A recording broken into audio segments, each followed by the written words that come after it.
इस वचन को सुनने के बाद आप सेम नहीं जा रहे वापिस। पहला नीति वचन में लिखा, जब परमेश्वर का आत्मा तुम पर उतरेगा तो वो अपने वचनों को तुम पर जाहिर करेगा। बहुत से लोग बाइबल को जब शरीर के अनुसार पढ़ने की कोशिश करते हैं और शरीर में पढ़ते हैं, उन्हें बाइबल समझ नहीं आती। और जब आप इस पवित्र वचन को आत्मा के द्वारा पढ़ते हैं तो परमेश्वर उस विषय में, उस स्थिति में, उस समय में आपसे क्या कहना चाहता है वो आपसे बात करता है। और बाइबल कहती है जिस व्यक्ति को परमेश्वर की बात समझ आ जाए या वो परमेश्वर की बात को सुन ले, उसकी सिचुएशंस कभी सेम नहीं रहती। एक छुटकारा पाए हुए व्यक्ति और एक बिना छुटकारा पाए व्यक्ति में एक ही चीज का फर्क है कि उसको परमेश्वर की मर्जी मालूम थी और उसने पूरा किया, और दूसरे को परमेश्वर की इच्छा मालूम नहीं थी। एक व्यक्ति पागलपन में पूरा जीवन बिता सकता है ये सोचकर कि मेरे कर्मों का फल है, लेकिन एक क्रिश्चियन उसके अगेंस्ट फाइट कर सकता है और जीत सकता है, क्योंकि परमेश्वर ने उसे बताया है कि मैंने तुम्हें सांपों और बिच्छुओं को रौंदने का और शत्रु की सारी सामर्थ पर अधिकार दिया और किसी भी वस्तु से तुम्हें कुछ भी हानि ना होगी। पहला शमूएल 3 उसकी 1 से 21 आयत में लिखा, वह बालक शमूएल अली के सामने यहोवा की सेवा टहल करता था। उन दिनों में यहोवा का वचन दुर्लभ था और दर्शन कम मिलता था। और उस समय ऐसा हुआ कि एली की आंखें तो धुंधली होने लगी थी और उसे ना सूझ पड़ता था। जब वह अपने स्थान में लेटा हुआ था और परमेश्वर का दीपक अब तक बुझा नहीं था, और शमूएल यहोवा के आराधनालय में जहां परमेश्वर का संदूक था वहां लेटा था। यहोवा ने शमूएल को पुकारा और उसने कहा, क्या आज्ञा? तब उसने एली के पास जाकर दौड़कर कहा, क्या आज्ञा? तूने मुझे क्यों पुकारा है? वह बोला, मैंने नहीं पुकारा, फिर जा लेटा रहे। और वह जाकर लेट गया। तब यहोवा ने फिर पुकार कर कहा, हे शमूएल। शमूएल उठकर अली के पास गया और कहा, क्या आज्ञा? तूने मुझे पुकारा है। और उसने कहा, हे मेरे बेटे, मैंने नहीं पुकारा, फिर जा लेटा रहे। उस समय तक शमूएल यहोवा को नहीं पहचानता था और ना ही यहोवा का वचन उस पर प्रकट हुआ था। फिर तीसरी बार यहोवा ने शमूएल को पुकारा और वह उठकर एली के पास गया और कहा, क्या आज्ञा? तूने मुझे क्यों पुकारा है? तब एली ने समझ लिया कि इस बालक को यहोवा ने पुकारा है। इसलिए एली ने शमूएल से कहा, जा लेटा रहे। यदि वह तुझे फिर पुकारे तो तू कहना, हे यहोवा कह, क्योंकि तेरा दास सुन रहा है। तब शमूएल अपने स्थान पर जाकर लेट गया। तब यहोवा आ खड़ा हुआ और पहले के समान पुकारा, शमूएल, शमूएल। शमूएल ने कहा, कह, क्योंकि तेरा दास सुन रहा है। यहोवा ने शमूएल से कहा, सुन, मैं इज़राइल में एक ऐसा काम करने पे हूं जिससे सब सुनने वालों पर बड़ा सन्नाटा छा जाएगा। अपने हाथों को उठाकर, अपनी आंखों को बंद करके खुदावंद से बात करो, परमेश्वर, आज जो वचन मैं सुनने जा रहा हूं ये मेरी तरक्की का, मेरी आशीष का कारण हो। ये वही शमूएल है जिसको हन्ना ने परमेश्वर के भवन में दे दिया था।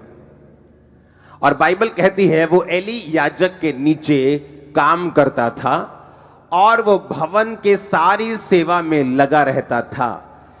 एक दिन यहोवा ने जब उसे पुकारा, हे शमूएल, हे शमूएल। बाइबल कहती जैसे ही उसने परमेश्वर की आवाज को सुना, क्योंककि उसने उससे पहले परमेश्वर की आवाज को कभी नहीं सुना था, और बाइबल कहती वो उठा और अपने जाके एली के पास, सेवक के पास जाकर बोला, क्या आज्ञा? आपने मुझे पुकारा है, बताइए क्या करूं? उसने कहा, मैंने नहीं पुकारा। उसने कहा, ठीक है, शायद गलती लग गई होगी। वो फिर जाकर लेटा और बाइबल कहती है फिर यहोवा ने पुकारा, हे शमूएल, हे शमूएल। उसने जाकर एली को कहा, तूने मुझे पुकारा है? उसने कहा, नहीं, मैंने नहीं पुकारा। जब तीसरी बार भी ऐसा हुआ और जब एली समझ गया कि परमेश्वर इसको आवाज लगा रहा है, और उसने कहा, शमूएल, अब जब परमेश्वर तुझे आवाज लगाए तो तू बोलना, हे यहोवा, क्या आज्ञा? तेरा दास सुन रहा है, तू बोल, तू क्या बोलना चाहता है? अब मैं आपसे एक क्वेश्चन करना चाहता हूं। अगर इस भीड़ में आप यहां बैठे हैं, आपकी मम्मी या आपके फादर या आपका ब्रदर वो पीछे बैठा है बिल्कुल, और अभी भी अगर वो आपको पीछे से आवाज लगाए, आप हजारों लोगों में से उसे पहचान लोगे, हाँ या ना? आपका नाम अगर अमित है और पीछे से आपकी मम्मी आवाज लगाए अमित बेटा, तो आप पीछे मुड़ के देखने लोगे मेरी माँ ने आवाज लगाई है। लेकिन अगर आप एक स्ट्रेंजर, एक ऐसा व्यक्ति जिसकी आप आवाज नहीं पहचानते, बाइबल कहती है मेरी भेड़ें मेरी आवाज को पहचानती हैं। हाँ, अगर आपकी मम्मी पीछे से पुकारे बेटा तो आप सुन लोगे, लेकिन अगर कोई और पुकारे तो आपको लगेगा किसी और को आवाज लगाई जा रही, मेरे को नहीं, क्योंकि वो आवाज आपने सुनी नहीं, वो आपकी अपने की नहीं। यीशु मसीह ने कहा मेरी भेड़ें मेरी आवाज को पहचानती हैं और वो मेरे पीछे चलती हैं। अब यहां पर जब परमेश्वर ने शमूएल को आवाज लगाई तो बाइबल कहती है उसकी आवाज, परमेश्वर की आवाज एली याजक की आवाज से बिल्कुल मेल खाती थी और 100% मिलती थी। ऐसा नहीं हो सकता कि आपको कोई और आवाज लगाए और आप अपने पापा के पास चले जाएं। अगर आपके पापा की आवाज आपको नहीं आई, आप बाहर देखेंगे जाके घर के कि मुझे कौन आवाज लगा रहा है, क्योंकि वो आपने वो आवाज सुनी नहीं। लेकिन अगर वो आवाज आपकी माँ ने या बाप ने या भाई ने लगाई है, आप डायरेक्ट उसके कमरे में जाके पूछोगे कि क्या बात है, आपने मुझे पुकार रहे थे, आप बुला रहे थे, बताइए क्या चक्कर है। लेकिन बाइबल यहां कहती है कि उसने यहोवा की आवाज को पहले कभी नहीं सुना था। बाइबल कहती है जैसे ही एली याजक उसको मिला और उसने कहा मैंने तुझे नहीं पुकारा, वो बड़ा हैरान हुआ, फिर वापस गया, लेटा। तीसरी बार जब परमेश्वर ने पुकारा तो फिर एली याजक की आवाज में ही पुकारा। परमेश्वर की जो वचन है उसमें एक एक बिंदु, अगर बाइबल में जहां पौलुस कहता है कि तुम दाखरस के मतवाले ना बनो परंतु पवित्र आत्मा से परिपूर्ण होते जाओ, अगर आप उसके बाद बाइबल देखेंगे तो वहां पे सेमीकोलन लगा है। ऐसा सेमीकोलन होता है, ना तो फुल स्टॉप लगा है ना कोमा लगा है। उसका मतलब होता है कि अभी सेंटेंस खत्म नहीं हुआ। आगे उसने लिखा अपने आप से भजन संहिता से बातें करते हुए, गैर भाषा में प्रार्थना करते हुए धन्यवाद। यानी अगर उसने ये कहा कि तुम पवित्र आत्मा से परिपूर्ण होते जाओ, तो सेमीकोलन का मतलब कैसे होना है। बाइबल इतनी गहरी है, इतनी वो गहरी है कि एक कोमे का, एक बिंदु का, एक फुल स्टॉप का भी पूरा उसमें कारण है। अगर बाइबल में वो जिक्र है, यहां पर बहुत बड़ा कारण था कि परमेश्वर ने शमूएल से जो बात की अपने सेवक की आवाज की मैचिंग में और पूरी तरह से अपने सेवक की आवाज के रूप में ही शमूएल से कहा हे शमूएल, हे शमूएल। बाइबल कहती है अगर इजराइलियों के छुटकारे के बीच में, उनके और परमेश्वर के बीच में कोई कनेक्शन था तो वो कनेक्शन मूसा का था।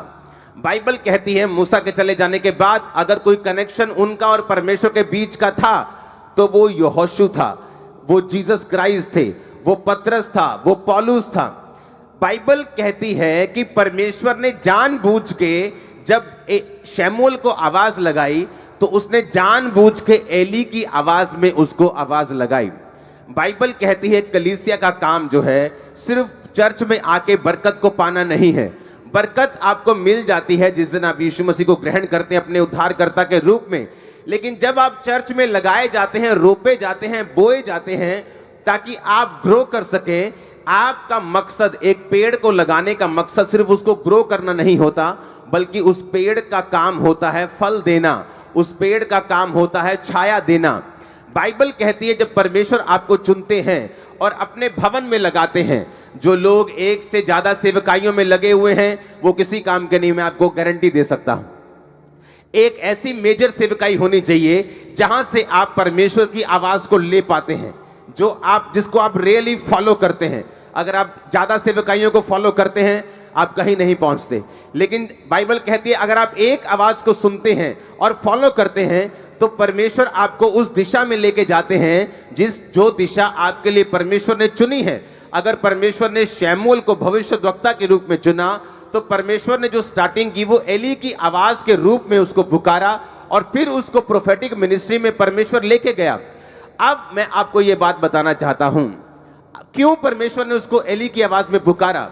जैसे आपका जन्म हुआ मसीह में और आप कलीसिया में लगाए गए, बाइबल कहती है पौलुस ने कहा वो कलीसिया जिसने उसकी 2 बार सहायता की लेने और देने में और दानों और सहायता में, और बाइबल कहती है उसने कहा परमेश्वर तुम्हारी हर घटी को महिमा सहित मसीह यीशु में पूरा करेगा। यानी परमेश्वर की आवाज ये थी कि तुमने जब मिशनरी कामों में मेरा साथ दिया इसलिए मैं तुमको ब्लेस करूंगा। यही काम कलीसिया का था। कलीसिया ने गलती की, सबसे पहली गलती कलीसिया की थी जब यीशु मसीह जी उठे, और जी उठने के बाद जब वो स्वर्ग चले गए 40 दिन प्रचार करने के बाद 41वें दिन हजारों लोगों के बीच में वो स्वर्ग में गए। और बाइबल कहती है उसी तरह वो हमको लेने भी आने वाले, हमें तैयार रहना है। और बाइबल कहती है उसके बाद जब चेले प्रचार करने लगे और वही चिन्ह चमत्कार चेलों की जिंदगियों से होने लगे, वही मिरेकल्स होने लगे। और बाइबल कहती जब चेलों पर सताव आया और याकूब तलवार से मारा गया, और बाइबल कहती कलीसिया को गलती याद आई कि हमें सिर्फ चर्च में लगाए जाने का कारण आशीष लेना और लंगड़े चलाना और अंधों को आंखें दिखवाना नहीं है। हमारा खुद की ये रिस्पॉन्सिबिलिटी है कि हम प्रेरितों के लिए प्रार्थना करें। और बाइबल कहती जब पतरस को भी उन्होंने मारने के लिए पकड़ा और कलीसिया लॉ लगाकर, यानी पूरी तरह से एकजुट होकर और पूरी तरह से बिना डिस्ट्रैक्शन के, कोई 1 घंटे वाली वो 1.5 घंटे वाली प्रार्थना नहीं थी, लॉ लगाकर मतलब लगातार वो बैठ चुके थे कि परमेश्वर से, जिस तरह लोग धरना लगा के बैठ जाते हैं कि जब तक सरकार हमारी बात नहीं सुनेगी हम उठेंगे नहीं, और जब सरकार देखती है कि धरना असली वाला ये उठेंगे नहीं तो अब आपकी बात वो सुनती, लेकिन जब उसको मालूम होता है कि ये धरना बहुत लंबा नहीं चलने वाला, वो बात को मानती नहीं। उसी तरह से परमेश्वर को मालूम है कि ये व्यक्ति जब प्रार्थना में बैठ चुके हैं, लॉ लगाकर वो प्रार्थना कर रहे हैं, और बाइबल कहती परमेश्वर ने अपने स्वर्गदूतों को रिलीज किया। वो पतरस के पास गया, जेल के अंदर जाके उसकी खुद सांकलें खोली, जेल के दरवाजे खोले, कितने पहरों में उनको रखा, कितनी लेयर्स में उनको रखा जाता था सिपाहियों के पहरे में, उन सबको छोड़कर परमेश्वर ने उसको आजाद किया, अपने घर वापस लेके गया। और फिर कलीसिया को समझ आई कि हमारा काम सिर्फ बरकत लेना ही नहीं, हमारा काम उस विजन, उस मिशन के लिए प्रार्थना करना भी है जो परमेश्वर ने दासों को दिया है। और जब लोग अपने सेवकों के लिए प्रार्थना करने लगे, जब लोग बोने लगे, जब लोग उस सेवकाई में हिस्सा डालने लगे और जब खुद लोग सेवा करने लगे, बाइबल कहती वो कलीसिया गिनती में दिन प्रतिदिन बढ़ती गई। बाइबल कहती है वो कलीसिया ग्रेस में बढ़ती गई। कोई भी दरिद्र नहीं था, कोई गरीब नहीं था, कोई भी वांटेड की, हर किसी के पास जैसे वांट रहती, कमी रहती कि मेरे पास ये चीज की कमी, बाइबल कहती है उस कलीसिया के पास किसी चीज की कमी नहीं थी। वो कलीसिया गिनती में बढ़ती गई और एक ऐसा समय आया जब लोग डरने लगे, उनकी गिनती इतनी बड़ी हुई। बाइबल कहती है वो उस काम कैसे पूरे हुए, प्रेरितों ने जो काम किया अपनी तरफ से परफेक्ट किया, कोई कमी नहीं छोड़ी। कलीसिया ने भी अपनी तरफ से कोई कमी नहीं छोड़ी।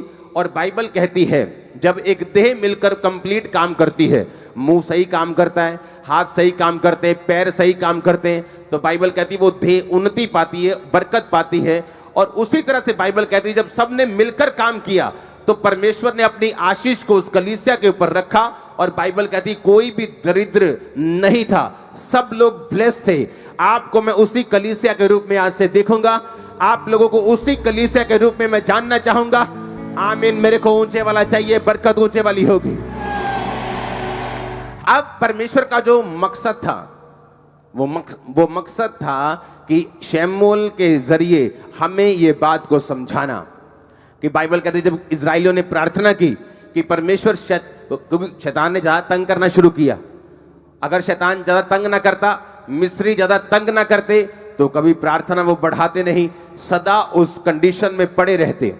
जो कोई भी चीज, जो कोई भी विरोध, जो कोई भी सताव आप अपने आसपास देख रहे हो, वो एक्चुअल में आपको आपके कंफर्ट जोन से बाहर निकालकर परमेश्वर की एक बड़ी मर्जी को पूरा करने के लिए है, जो आपके बीच में आने वाले कुछ सालों में पूरी होने वाली है।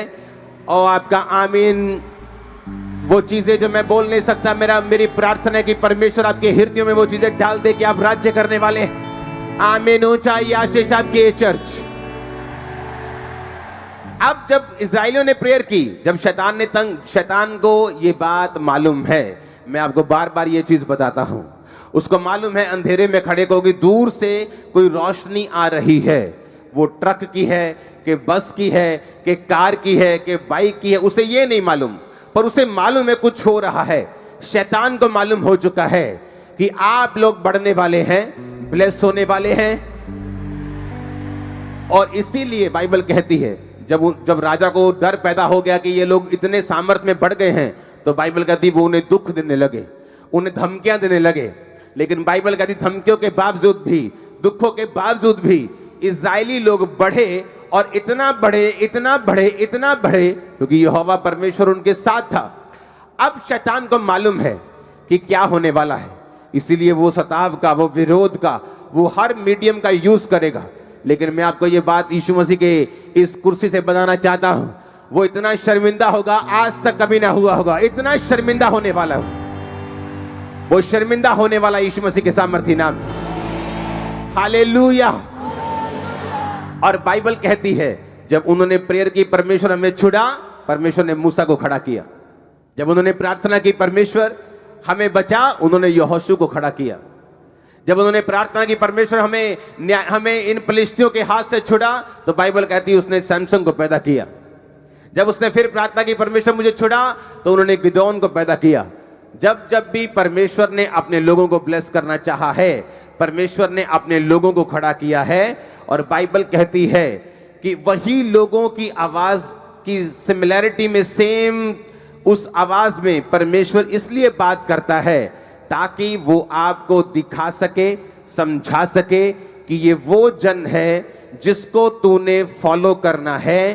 पौलुस कहता है तुम मुझे फॉलो करो जिस तरह मैं क्राइस्ट को फॉलो करता हूं।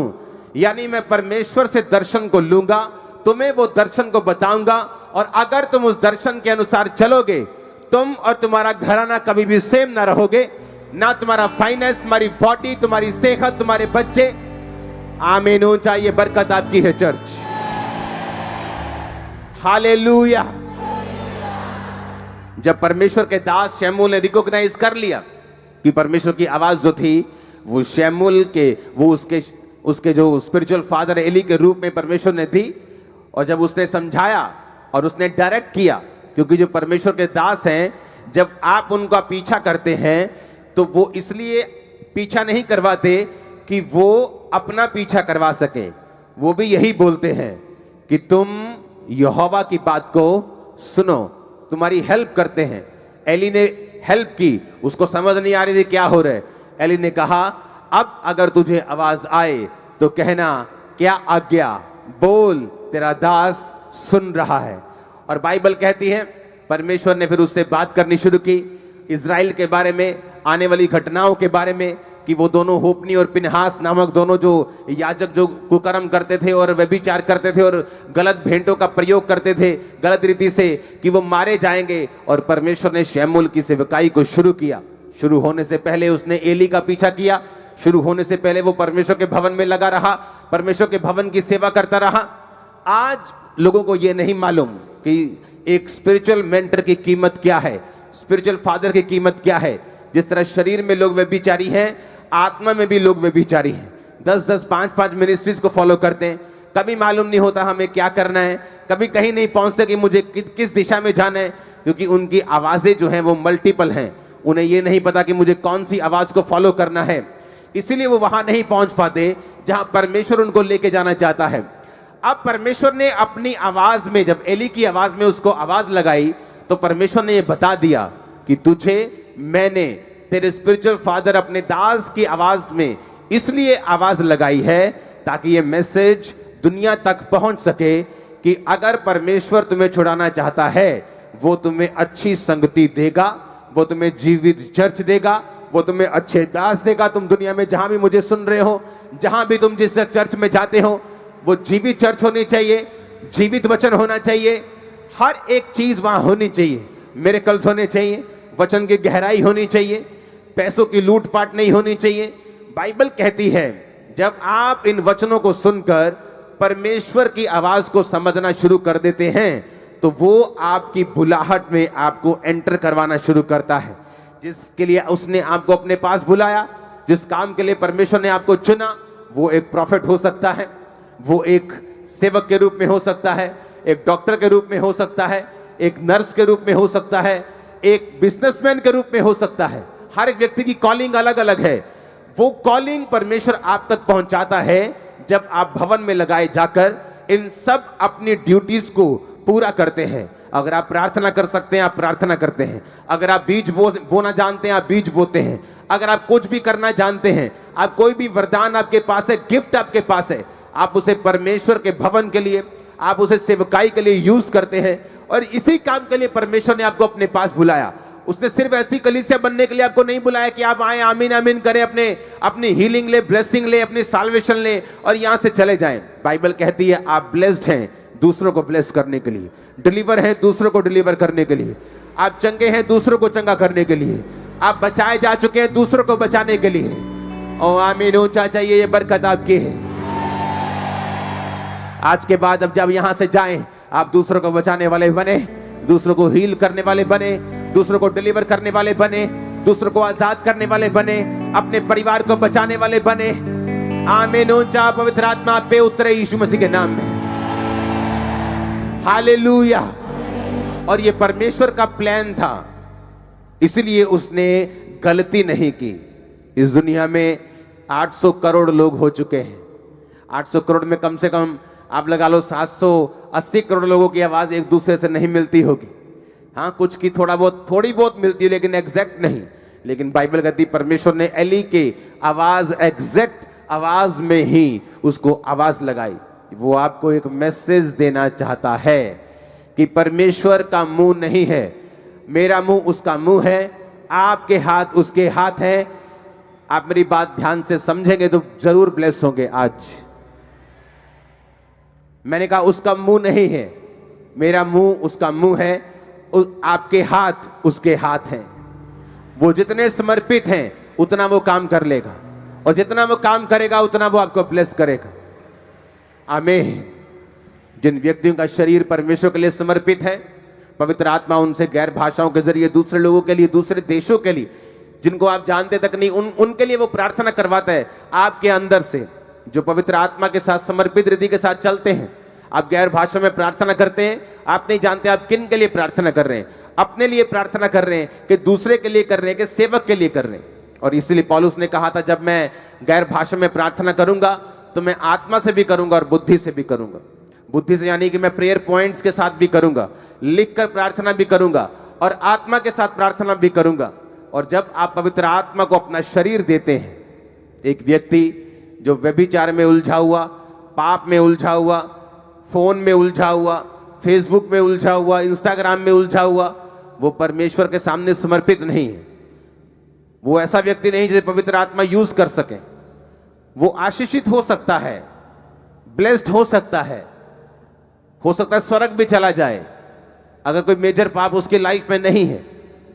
लेकिन क्या वो इस्तेमाल हो रहा है खुदावंद के लिए? क्या वो यूज हो रहा है? अगर आप यूज होना शुरू होंगे, इस्तेमाल होना शुरू होंगे, वो चाहे थोड़ी स्टार्टिंग क्यों ना हो, शुरुआत थोड़ी क्यों ना हो, वो आपकी जनरेशंस को चुन लेगा, आपके पोतों तक को चुन लेगा। सारा पैटर्न चेंज हो जाएगा, सब कुछ बदल जाएगा। दो गाड़ियों के ट्रैक जब चलते हैं साथ साथ, एक लुधियाना तक जाता है और एक मुंबई तक जाता है, लेकिन अभी दोनों साथ साथ चल रहे हैं। अगर आप ट्रैक चेंज करेंगे तो ज्यादा फर्क नहीं लगता, ये भी इधर जा रहा है और ये भी इधर जा रहा है। लेकिन एक समय आता है जब वो ट्रैक अलग हो जाता है, आगे बढ़ जाता है, अलग ही हो जाता है। इसी तरह से कलीसिया में बैठे हुए लोग हैं, एक सेवा करने वाला, एक बिना सेवा वाला, दोनों सेम ट्रैक पे लग सकते हैं, दोनों बराबर लग सकते हैं, लेकिन उनका फ्यूचर बराबर नहीं है। सेवा करने वालों का फ्यूचर बराबर नहीं है। वो दूसरों से कहीं अधिक आशीषित होंगे, दूसरों से कहीं अधिक आगे होंगे। आमीन, ऊंचा, ये बरकत आपकी है। हालेलुया। ये इत्तेफाक नहीं था कि परमेश्वर उसे एली की आवाज में ही आवाज लगाए। अगर परमेश्वर थोड़ी सी भारी आवाज निकालता, शमूएल, तो उसको मालूम होता कि परमेश्वर की ये किसी की आवाज लग रही, स्वर्गदूत की आवाज लग रही, ये किसी और की आवाज लग रही, ये बड़ी हेवनली आवाज लग रही, कहीं परमेश्वर तो नहीं है। तो वो बोल सकता कि तू कौन है, मेरे को आवाज क्यों आ रही है, तू क्या है। लेकिन बाइबल कहती है उस परमेश्वर की आवाज बिल्कुल एली की आवाज की तरह थी। वो आपकी स्पिरिट में कोई मैसेज देना चाहता है। आमीन। ये गलतियां वहीं होती हैं जहां कलीसियाएं नहीं होती हैं। अगर आप अफ्रीका में चले जाएं, 1386 मिलियन वहां पे लोग हैं। आपको इंडियन भाषा में बताऊं तो 135 करोड़ के करीब वहां पे लोग हैं। 70% लोग वहां पे मसीही हैं, क्रिश्चियंस हैं, 70%। पिछले दिनों एक टेस्टिमनी दे रहा था आदमी, वो उस देश का वाइस प्रेसिडेंट बन गया और एक चर्च में वो स्टैंडिंग वॉलंटियर था। डेक बाइबल को लिखने वाला। मैंने आज तक, मुझे इतने साल हो गए परमेश्वर में चलते, मैंने डेक बाइबल जैसी कोई बाइबल नहीं देखी आज तक। चाहे मैं उसे रोज नहीं पढ़ता हूं, मैं अपनी पर्सनल बाइबल को ज्यादा और इब्रानी यूनानी भाषा को ज्यादा पढ़ता हूं, लेकिन डेक बाइबल के जैसी कोई बाइबल इस पृथ्वी पे अब तक नहीं है।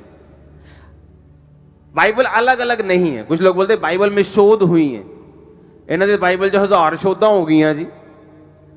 बाइबल में एक भी शोध कभी नहीं हुई, ना होगी कभी, कभी नहीं हुई। मैं चैलेंज करता हूं। प्रॉब्लम यह है कि बाइबल लिखी गई है इब्रानी भाषा में और यूनानी भाषा में। इब्रानी भाषा इतनी बड़ी है कि अगर मैं बोलूं अपने भाई से कि मैं तुझसे प्यार करता हूं, तो इब्रानी भाषा में मतलब या यूनानी में मतलब आएगा फिलियो, भाइयों वाला प्यार। अगर आप अपने मित्र से बोलेंगे मैं प्यार करता हूं, अपनी वाइफ से बोलेंगे, वो अलग है। अगर आप जीसस क्राइस्ट से बोलेंगे खुदा से मैं प्यार करता हूं, मैं अनकंडीशनल प्यार करता हूं, तो उसका मतलब है अगापे। लेकिन जब आप उसे हिंदी में या पंजाबी में लिखते हैं तो आप हर जगह लिखते हैं प्यार प्यार प्यार, ना फिलियो ना अगापे। इसीलिए क्योंकि जो ट्रांसलेट करने वाले लोग हैं उनके पास कोई ऑप्शन नहीं होता, तो उनके पास भाषा जो है वो लिमिटेड है। तो प्यार का मतलब प्यार ही है, तो वो प्यार को प्यार तब लिख देते हैं। लेकिन जब आने वाले समय में उनको भाषा को कोई अच्छा शब्द मिल जाता है, हाँ, तो वो क्या करते हैं, फिर उस बाइबल में उस शब्द को वो शोध कर देते हैं। लेकिन ओरिजिनल बाइबल वही है, वो एक बार चेंज नहीं हुई, एक भी बिंदु तक उसमें बदला नहीं है। आप समझ रहे मेरी बात को। और जब दूसरी भाषाएं जो कैपेसिटी में इब्रानी जैसी नहीं है, इब्रानी सबसे दुनिया की पुरानी भाषा है, वो उनकी कैपेसिटी इब्रानी जैसी नहीं है किसी भाषा की। इंग्लिश में भी शोध हुई है, हर भाषा में हुई, क्योंकि जैसे ही उनको अच्छा शब्द उससे मिलता है वो उसको काट कर अच्छे और उससे भी और बेटर शब्द को लिख देते हैं। लेकिन जो ओरिजिनल बाइबल इब्रानी यूनानी में है उसमें वो ऐसा नहीं कर सकते, क्योंकि वो लिखी जा चुकी है और वो कंप्लीट है और वो पूरी है। अब ध्यान से सुनो, जब अफ्रीका में परमेश्वर के काम हुए और वहां पे मसीहत ने जबरदस्त रीति के साथ, और जब मैं मसीहियत कहता हूं तो उसका मतलब क्रिश्चियन धर्म नहीं है। हम जानते हैं कि परमेश्वर धर्म बदलने नहीं आया, हाँ या ना? नहीं तो वो सबसे कहता पहले ईसाई बनोगे तो मैं तुमको ये दूंगा, पहले ईसाई बनोगे। परमेश्वर ने कहा अगर तुम मुझ पर विश्वास करोगे, अगर तुम मुझको फॉलो करोगे, अगर तुम पापों को त्याग दोगे, अगर तुम मुझे अपना परमेश्वर कहोगे, दैट्स इट, आमीन। अब वहां पर जब क्रिश्चियनिटी और मसीहत ग्रो हुई तो वहां पर इस वचन को प्रचार किया गया। पंजाब में, इंडिया में अभी इस वचन को खुल के प्रचार जो है लोग नहीं कर पा रहे, लेकिन परमेश्वर ने मेरी ड्यूटी लगाई ये काम करने की। जब वहां पे प्रीच किया गया और उनको चर्च की और अपने पास्टर्स की अहमियत को समझाया गया। आप इमेजिन करो, डेक बाइबल ऐसी बाइबल नहीं है जितना उसने एक्सप्लेन किया है नीचे। जब वो लिखी गई, वो व्यक्ति जिस चर्च का मेंबर था, एक मेंबर ने वो बाइबल लिखी है और उस पास्टर से प्रार्थना करवाने के लिए गया कि मैंने ये बाइबल लिखी है, मुझ पे प्रार्थना कर दीजिए। बाइबल लिखने के बाद भी उसी चर्च का मेंबर रहा।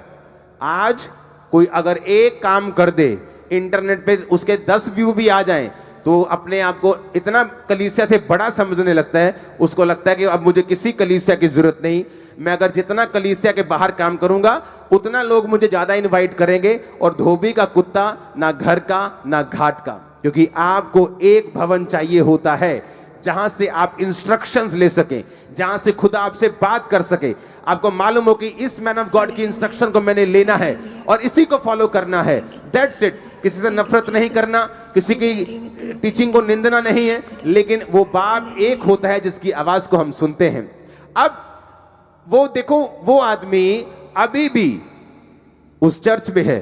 एक चर्च में जब पास्टर ने प्रीच किया कि जब तुम चर्च के साथ फेथफुल रहते हो और अपने दर्शन के साथ वफादार रहते हो तो परमेश्वर तुम्हें बढ़ाता है। इमेजिन करो, इलेक्शन हुए, उस व्यक्ति ने इलेक्शन लड़ने का फैसला किया, चर्च में स्टैंडिंग वॉलंटियर, उस देश का जो अफ्रीका का सबसे बड़ा 16 करोड़ की पॉपुलेशन वाला देश था, वहां को वो वाइस प्रेसिडेंट बना। वाइस सबसे बड़ा वहां प्रेसिडेंट होता है, वहां प्राइम मिनिस्टर नहीं होता। आप बोल सकते हो उप प्रधानमंत्री वहां का वो बन गया, पावर वाला व्यक्ति, जबरदस्त पावर। दूसरा व्यक्ति जो सबसे ज्यादा पावरफुल है उस देश का, और कौन था वो? चर्च का स्टैंडिंग वॉलंटियर। वहां के पॉलिटिशियंस एक भी ऐसे नहीं होंगे क्रिश्चियन जो किसी ना किसी पास्टर के अधीन ना हो। वो जाते और पास्टर से पूछते हैं परमेश्वर क्या चाहता है। लेकिन आज जब एक पॉलिटिशियन खड़ा होता है इंडिया में, वो क्रिश्चियन है, तो उसे लगता है मुझे पास्टर की जरूरत नहीं, मैं खुद ही बहुत समझदार हूं। और सब ऐसे नहीं है, अब ट्रेंड चेंज हो रहा है पंजाब में भी। आमीन। अब आपको अलर्ट रहना है, आपको यह बात समझनी है कि पास्टर का काम सुसमाचार देना नहीं, उसका काम आपको तैयार करना है, उसका काम प्रीच करना है, और आपका काम है सुसमाचार देना इंडिविजुअल लोगों को, जाना, घर घर जाकर बताना। बाइबल कहती है जितना विरोध होगा, जितना आप यीशु मसीह के काम को करेंगे, उतनी ही बरकत और उतनी ही ग्रेस जो है वो आपकी लाइफ के ऊपर आएगी। और तभी मालूम होता है कि आप एक सच्चे क्रिश्चियन है कि नहीं, कि आप एक डरपोक क्रिश्चियन हैं, या आप पीछे हटने वाले क्रिश्चियन हैं, या आप सिर्फ आशीषों को ढूंढने वाले क्रिश्चियन हैं, कि आप सचमुच परमेश्वर से प्यार करने वाले क्रिश्चियन हैं। बाइबल कहती है स्तिफनुस ने डरा नहीं, घबराया नहीं, और वो लोगों को प्रीच करता हुआ परमेश्वर के पास गया। वो टाइम आ चुका है पंजाब में या इंडिया में आपको प्रीच करना है कि यीशु मसीह धर्म जात को बदलने नहीं आया, और क्या है परमेश्वर का सुसमाचार, वो आप लोगों को बताना है। खुदाबंद आपके साथ होगा, आपके पांव में पांव डालेगा, आपके मुंह में उसका वचन होगा, और आपके हाथों में उसके हाथ होंगे। ओ आमीन। ऊंचा चाहिए चर्च मेरे को। आपके बच्चों के ऊपर भी पवित्र आत्मा उतरने वाला यीशु मसीह के सामर्थ्य नाम। आमीन। अब आपको इस दर्शन में अब सिर्फ एक हाथ से नहीं, दोनों हाथों से रहना है, एक आंख से नहीं, दोनों आंखों से रहना है, कंप्लीट रहना है और खड़े रहना है। लाइफ सेम नहीं होने वाली, लाइफ सेम नहीं होने वाली चर्च। Hallelujah, hallelujah. अगर आज आप अफ्रीका में देखेंगे तो वहां पर आपको डॉक्टर्स क्रिश्चियन मिलेंगे, वहां पर आपको बहुत से लोग जो हैं वो मसीही मिलेंगे, पॉलिटिशियंस मसीही मिलेंगे। क्योंकि जब पॉलिटिक्स का जिक्र होता है तो लोगों के दिमाग में यही होता है कि घपलेबाजी, गालियां, धरने, दंगे। लेकिन जो पॉलिटिक्स है वो एक्चुअल में ऐसी नहीं है। अगर आपको पॉलिटिक्स देखनी है, विदेशों में जाके देखो, ऐसे देश जो सिर्फ लोगों की बात करते हैं, लोगों के मुद्दों को उठाते हैं। अगर आज आप मसीही हैं और आपका कोई भी मुद्दा नहीं उठाया जा रहा, इसका मतलब आपके लोग वहां नहीं हैं जहां वो मुद्दे को उठा सकें। हालेलुया। आपको ये बात ध्यान में रखनी है, आपको ये समझना है, और आपको दिमाग में रखना है कि आने वाले समय में फिर आपने क्या करना है। जब आपकी आवाज को कोई ना समझे और आपकी आवाज को कोई उठने ना दे, तो आपको फैसला लेना है। आमीन। आने वाले समय में आप एक आवाज बन के खड़े होने वाले हो। खुदा को आप पर प्राउड होगा, मैं आपको बता रहा हूं। आमीन।